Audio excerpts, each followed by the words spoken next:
بسم اللہ والحمد للہ والصلاة والسلام علی رسول اللہ رب اشرح لی صدری ویسر لی امری واحلل عقدۃ من لسانی یفقہوا قولی۔ معزز ناظرین، السلام علیکم ورحمۃ اللہ وبرکاتہ۔ آؤ قرآن سمجھے آسان طریقے سے کورس 2 سبق نمبر 2 میں آپ سب کو خوش آمدید کہتا ہوں۔ سبق نمبر 2 میں دراصل اس کورس نمبر 2 میں ہم پہلے پارے کے 5 صفحات پڑھیں گے، جس میں ہدایت ہیں متقین کے لیے، کافرین کے لیے ہدایت نہیں ہے، منافقین کے لیے ہدایت نہیں ہے۔ اور اس کا دوسرا مضمون ہے کہ قرآن کی دعوت ہیں اور اللہ رب العالمین کی عبادت کی طرف دعوت ہیں، اور آدم علیہ السلام جو سب سے پہلے ہدایت یافتہ انسان تھے، تو ان 5 صفحات میں یہ مضامین ذکر ہوں گے انشاءاللہ۔ تو جب بھی آپ قرآن کا مصحف کھولیں گے تو 2 صفحات کا ایک جوڑا آپ کے سامنے نظر آئے گا۔ مثال کے طور پہ صفحہ نمبر 2 اور سامنے 3 ہوگا، اور اسی طرح صفحہ نمبر 4 اور سامنے 5 ہوگا، یعنی 2 3 اور 4 5 صفحات آپ کے سامنے شو ہوں گے۔ تو ہم اس کورس نمبر 2 میں ان 5 صفحات کو تفصیل کے ساتھ پڑھیں گے، اور ساتھ میں ہم گرامر بھی دیکھیں گے انشاءاللہ العزیز۔ تو سب سے پہلے ہم صفحہ نمبر 1 پڑھتے ہیں، اور صفحہ نمبر 1 کے اشارات کے لیے ہم ہاتھ کے اس اشارے دہراتے ہیں، اور اس میں جو ہمارے اشارے ہیں: اللہ کی تعریف، ہدایت کی دعا، متقین کے لیے ہدایت، متقین کی صفات۔ تو سورۃ الفاتحہ میں ہم نے 2 مضامین پڑھے تھے: اللہ کی تعریف، ہدایت کی دعا، اور سورۃ البقرہ کے پہلے صفحے میں ہم متقین کے لیے ہدایت اور متقین کی صفات۔ تو ہم سورۃ الفاتحہ کا آغاز کرتے ہیں، اور اس سبق میں ہم سورۃ الفاتحہ کا اعادہ کریں گے، کیونکہ کورس 1 قرآن اور نماز سمجھے میں آپ نے سورۃ الفاتحہ کو لفظ بلفظ پڑھ لیا ہے اور تفصیل سے اس کو دیکھ لیا ہے۔ تو اس سورۃ الفاتحہ میں انشاءاللہ ہم کامیابی کے 12 بہترین عادات سیکھیں گے، تعوذ کو ساتھ ملا کر۔ آگے ہم انشاءاللہ سورۃ البقرہ کو لفظ بلفظ پڑھنا شروع کریں گے۔ تو شروع کرتے ہیں، بسم اللہ الرحمن الرحیم، نام سے اللہ کے جو بہت مہربان رحم کرنے والا ہے۔ بسم اللہ، نام سے اللہ کے۔ الرحمن، جو بہت مہربان ہے۔ اس طرح کے عربی میں جتنے بھی افعال اس وزن پہ آتے ہیں تو اس میں جوش پایا جاتا ہے۔ مثال کے طور پہ غضبان، بہت غصے والا، جوعان، بہت بھوکا۔ اسی طرح الرحمن، جو بہت مہربان، یعنی شدت کے ساتھ اور جوش کے ساتھ رحم کرنے والا۔ الرحیم، اس پیٹرن پہ عربی میں جتنے بھی الفاظ آتے ہیں تو اس میں تسلسل پایا جاتا ہے۔ مثال کے طور پہ ہم کہتے ہیں کریم، کریم یعنی اچھے اخلاق والا، کرم کرنے والا۔ تو ہم اس بندے کو کہیں گے جو کل گالیاں بک رہا تھا، آج ہم اس کو اچھے اخلاق والا تو نہیں کہہ سکتے۔ اس کا مطلب یہ ہے کہ کریم وہ ہیں جو آغاز سے یعنی تسلسل کے ساتھ وہ اچھے اخلاق کا مالک ہیں۔ اسی طرح خوبصورت ہم کس کو کہیں گے؟ حسین۔ تو حسین ہم کس کو کہتے ہیں؟ اس بندے کو کہتے ہیں جو تسلسل کے ساتھ حسین ہو۔ اس بندے کو تو نہیں کہتے کہ جو کل بدصورت تھا اور آج وہ خوبصورت ہو گیا، نہیں۔ اسی طرح الرحیم جو ہے اللہ رب العالمین رحم کرنے والے تسلسل کے ساتھ، یعنی اس کے رحم میں کوئی کمی نہیں ہے، وہ آج رحم کرتا ہے کل نہیں کرتا، نہیں، وہ تسلسل کے ساتھ جو ہے وہ رحم کرنے والا ہے۔ تو بسم اللہ الرحمن الرحیم میں ہم دوسری عادت سیکھ رہے ہیں۔ پہلی عادت ہم نے تعوذ میں سیکھی تھی، وہ کون سی عادت تھی؟ کہ سیفٹی فرسٹ، یعنی سب سے پہلے اپنی حفاظت کیجئے۔ ہم قرآن مجید کی تلاوت کریں گے تو اعوذ باللہ من الشیطان الرجیم پڑھیں گے، اور بسم اللہ الرحمن الرحیم سے ہم عادت نمبر 2 سیکھیں گے، یعنی کسی بھی کام کو شروع کرنے سے پہلے بسم اللہ پڑھیں گے۔ اور یہ اسلام سے پہلے ایک روایت تھی، اور یہ اسلام آپ کو اخلاقی درس دیتا ہے کہ کوئی بھی کام شروع کرنے سے پہلے آپ بسم اللہ الرحمن الرحیم پڑھیں۔ ہم اسلام سے پہلے شریعت کو دیکھیں تو نوح علیہ السلام جب اپنی کشتی میں سوار ہو رہے تھے تو انہوں نے کہا تھا بسم اللہ مجرہا و مرساہا ان ربی لغفور الرحیم، وہاں پر بھی یہ بسم اللہ کا لفظ موجود ہے۔ اور سلیمان علیہ السلام جب ملک سبا کو انہوں نے خط لکھا تو اس میں انہوں نے لکھا انہ من سلیمان و انہ بسم اللہ الرحمن الرحیم، تو وہاں پر بھی یہ بسم اللہ کا جو لفظ ہے مکمل اپنے اسی انداز سے موجود ہیں۔ تو اس کا معنی و مقصود یہ ہوا کہ یہ لفظ جو ہے، یہ کلمہ جو ہے، یہ اسلام سے پہلے شریعت میں بھی موجود تھا، تو یہ کسی بھی بہترین کسی بھی کام کے آغاز میں اس کو پڑھنا چاہیے۔ اور رسول محمد مصطفیٰ صلی اللہ علیہ وسلم کی حدیث ہے کہ من لم یبدأ بسم اللہ، جو بھی کام اگر آپ بسم اللہ سے اس کا آغاز نہیں کرتے تو وہ برکت والا نہیں ہوتا، اس لیے برکت پیدا کرنے کے لیے بسم اللہ ہمیں پڑھنی چاہیے۔ اور تیسری ایک عادت ہم بسم اللہ سے سیکھ رہے ہیں کہ اللہ کے بارے میں ہمیشہ مثبت سوچ رکھے، اس لیے کہ الرحمن الرحیم ہے، اللہ رحمان الرحیم ہے، تو اللہ ہی پر یقین رکھے اور پر امید رہے کہ وہ ہمیشہ آپ کے ساتھ ہیں اور آپ کی ضرور مدد کرے گا۔ تو کوئی بھی کام کرنے سے پہلے یہ اللہ کے بارے میں ہمیشہ ہمارا مثبت سوچ ہونا چاہیے۔ آگے الحمدللہ، تمام تعریفیں للہ، اللہ ہی کے لیے۔ تعریف الحمد، حمد کے دو معنی ہیں، تعریف اور شکر، یعنی تمام تعریفیں اور تمام شکر صرف اللہ ہی کے لیے ہے۔ رب العالمین، رب یعنی جو رب ہے، رب پرورش کرنے والا، کروڑوں خلیوں کو آکسیجن مہیا کرنے والا، ذرے ذرے کو پالنے والا، اور ہمارے اس پیچیدہ نظام سسٹم کو، جو ہمارا جسم ہے یہ پیچیدہ نظام ہے جس میں نظامی تولید ہے، نظامی نظام ہے، نظامی اخراج ہے، تو اس کو پالنے والا اور اس کے ذرے ذرے کا خیال رکھنے والا اور پرورش کرنے والا وہ رب ہے۔ اور عالمین، تمام جہانوں کا، عالم کی جمع ہے عالمین، یعنی تمام جہانوں کا رب ہے۔ عالم انسانیت ہے، عالم حیوان ہے، عالم نباتات ہیں، تمام عالموں کا رب ہے۔ تو یہاں سے ہم ایک عادت نمبر 4 سیکھ رہے ہیں کہ ہر لمحہ اور ہر حال میں اللہ رب العالمین کا شکر ادا کیجیے، اس لیے کہ اللہ رب العالمین محبت اور احسان کے ساتھ ہمارا خیال رکھتا ہے اور وہ ہماری تمام بنیادی ضروریات کو پورے کرتا ہے۔ تو رب العالمین جب ہم کہتے ہیں تو رب ہے تمام جہانوں کا۔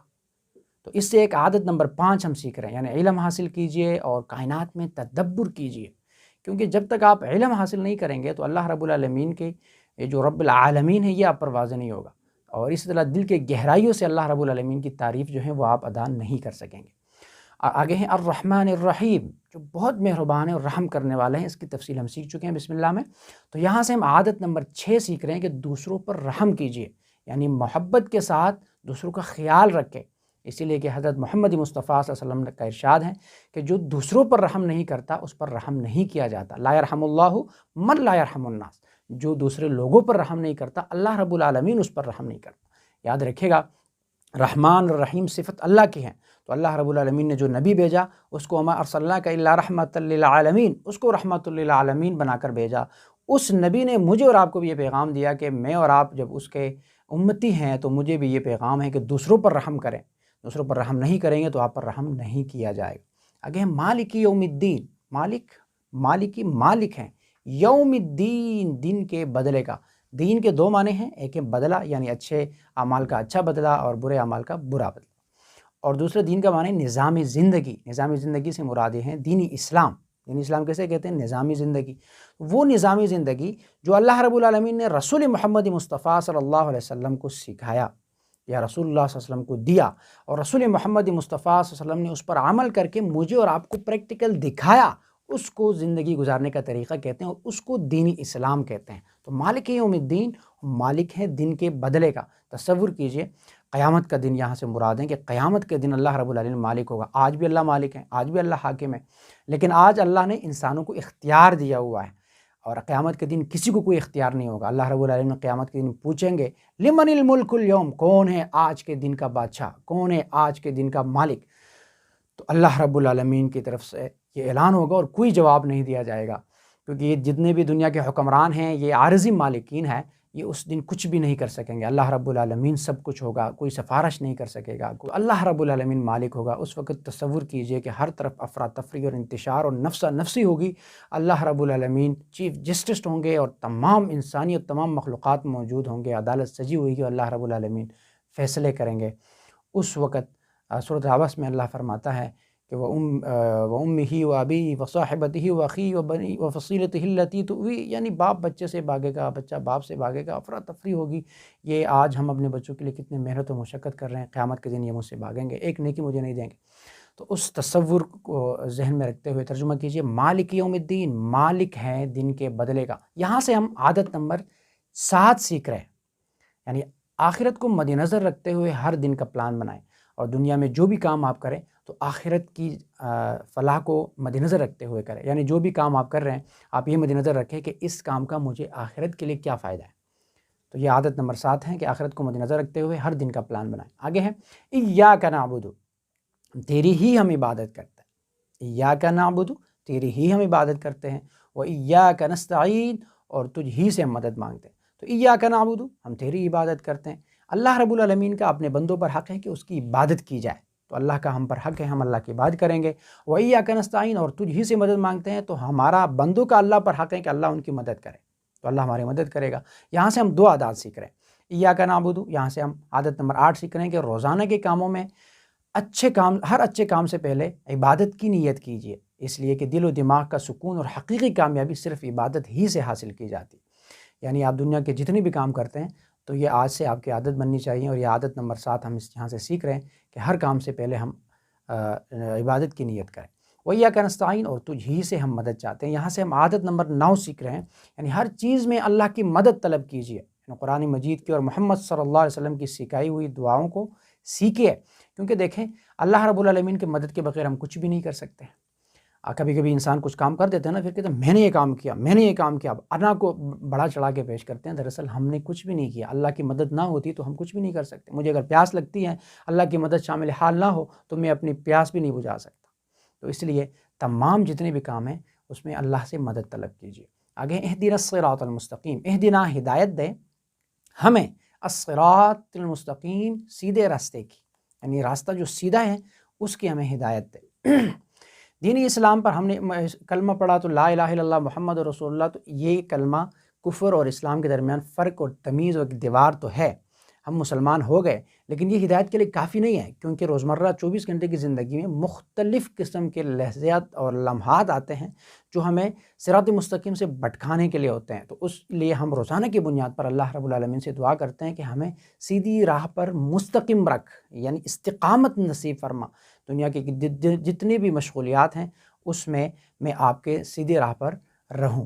تو یہاں سے ہم عادت نمبر 10 سیکھ رہے ہیں کہ ہر کام میں اللہ سے ہدایت کی دعا کیجیے۔ دنیا کے جتنے بھی امور ہم سر انجام دے رہے ہیں اس میں اللہ رب العالمین سے سیدھی راہ کی دعا کیجیے۔ آگے ہیں صراط الذین، راستہ ان لوگوں کا انعمت علیہم، تو نے انعام کیا ان پر، انعمت علیہم تو نے انعام کیا ان پر، یعنی یہاں سے ہم عادت نمبر 11 سیکھ رہے ہیں، یعنی ہمیشہ اچھے لوگوں کی پیروی کیجیے، ان کے بارے میں مطالعہ کیجیے، ان کی مثال ذہن میں رکھتے ہوئے اپنے کاموں کا جائزہ لیجیے اور ان کی طرح کام کرنے کے لیے پلان بنائیے، اور پھر اس پلان کو عمل میں لانے کی کوشش کیجیے۔ تو یہ انعام یافتہ لوگ کون تھے؟ من النبیین والصدیقین والشہداء والصالحین، نبیین تھے، صدیقین تھے، شہداء تھے اور صالحین لوگ تھے۔ تو میں اور آپ یہ کوشش کریں کہ ہم ان انعام یافتہ لوگوں میں شامل ہو جائیں، اور یہ انعام یافتہ لوگ کون تھے، کیا کیا کام کر رہے تھے، اس کاموں کو مد نظر رکھتے ہوئے اپنی زندگی میں وہ کام لانے کی کوشش کریں۔ آگے ہیں غیر المغضوب علیہم، نہ غضب کیا گیا ان پر، ولا الضالین، اور نہ گمراہ ہوئے۔ تو یہاں سے ہم 12 نمبر عادت سیکھ رہے ہیں، یعنی برے لوگوں سے ہمیشہ دور رہیں اور دعا کرتے رہیں کہ اللہ رب العالمین برے لوگوں کی پیروی کرنے سے ہمیں محفوظ رکھے۔ یعنی مغضوب وہ لوگ ہیں جو جانتے ہیں، ان کے پاس علم موجود ہے لیکن وہ عمل نہیں کرتے، اور ان لوگوں پر اللہ کا غضب کیا گیا ہے۔ تو یہ میں اور آپ بھی ہو سکتے ہیں کہ میرے پاس علم موجود ہے، اس کے باوجود میں عمل نہیں کرتا، تو میں مغضوب میں شامل ہوتا ہوں۔ اللہ رب العالمین ہم سب کو محفوظ رکھے۔ اور ظالین کون لوگ ہیں؟ جو جانتے نہیں ہیں اور عمل کرتے رہتے ہیں، اور جاننے کی کوشش بھی نہیں کرتے، ان کو پتہ نہیں ہے کہ زندگی کا مقصد کیا ہے، میں کیوں اس دنیا میں آیا ہوں، اور وہ کوشش بھی نہیں کرتے کہ میں جانوں۔ تو اللہ رب العالمین ایسے لوگوں سے بھی ہمیں بچائے۔ تو یہاں سے عادت نمبر 12 ہم نے سیکھی کہ برے لوگوں سے ہمیشہ ہم نے دور رہنا ہے، اچھے لوگوں کا انتخاب کرنا ہے۔ اور یہاں پر ہم ایک اہم مشورہ دیکھ لیتے ہیں۔ رسول محمد مصطفیٰ صلی اللہ علیہ وسلم نے فرمایا کہ اللہ تعالیٰ فرماتا ہے، اس کا مطلب یہ ہے کہ یہ حدیث قدسی ہے کہ میں نے نماز اپنے اور اپنے بندے کے درمیان میں تقسیم کر لی ہے، آدھی میری ہے اور آدھی میری بندے کی ہے، میرے بندے کو میں وہ دیتا ہوں جو میرا بندہ مجھ سے مانگے۔ تو جب بندہ کہتا ہے کہ الحمدللہ رب العالمین، تو اللہ رب العالمین جواب میں فرماتا ہے حمدنی عبدی، یعنی میرے بندے نے میری تعریف کی۔ اور جب بندہ کہتا ہے کہ الرحمن الرحیم، تو اللہ تعالیٰ فرماتا ہے اثنا علی عبدی، یعنی میرے بندے نے میری ثنا کی۔ اور جب بندہ کہتا ہے کہ مالک یوم الدین، تو اللہ فرماتا ہے کہ مجدنی عبدی، یعنی میرے بندے نے میری بزرگی بیان کی۔ یہ دیکھیں، یہ 3 صفات تھی جو اللہ رب العالمین کے شایع نشان تھی، تو اللہ رب العالمین نے فوری طور پر اس کا جواب بھی دے دیا۔ آگے جب ہم کہتے ہیں ایاک نعبد و ایاک نستعین، تو اللہ رب العالمین فرماتا ہے کہ میرے اور میرے بندے کے درمیان ہے، یہ میرے اور میرے بندے کے درمیان ہے، جو کچھ وہ مجھ سے مانگتا ہے میں اسے دوں گا۔ ایاک نعبد، ہم اللہ کی بات کرتے ہیں، اللہ کا ہم پر حق ہے، و ایاک نستعین، اور یہ بندوں کا اللہ پر حق ہے، اللہ ان کی مدد کرے گا تو اللہ دے گا۔ اہدنا الصراط المستقیم جب بندہ کہتا ہے تو اللہ رب العالمین کہتا ہے یہ میرے اور میرے بندے کے لیے ہے، جو کچھ میرا بندہ مانگے گا میں اسے دوں گا۔ یعنی ہم اللہ سے سیدھی راہ مانگتے ہیں تو اللہ ہمیں دے گا، ہم اللہ رب العالمین ہمیں انعام یافتہ لوگوں میں بھی شامل کرے گا، اور مغضوب علیہم اور ضالین لوگوں سے ہمیں بچائے گا۔ تو آج کے سبق میں ہم نے سورۃ الفاتحہ کو تفصیل سے دیکھا، اور اس میں ہم نے 12 عادات سیکھے۔ اور 12 عادات کون کون سی تھی؟ پہلی عادت تھی، سب سے پہلے اللہ کی پناہ لیجئے،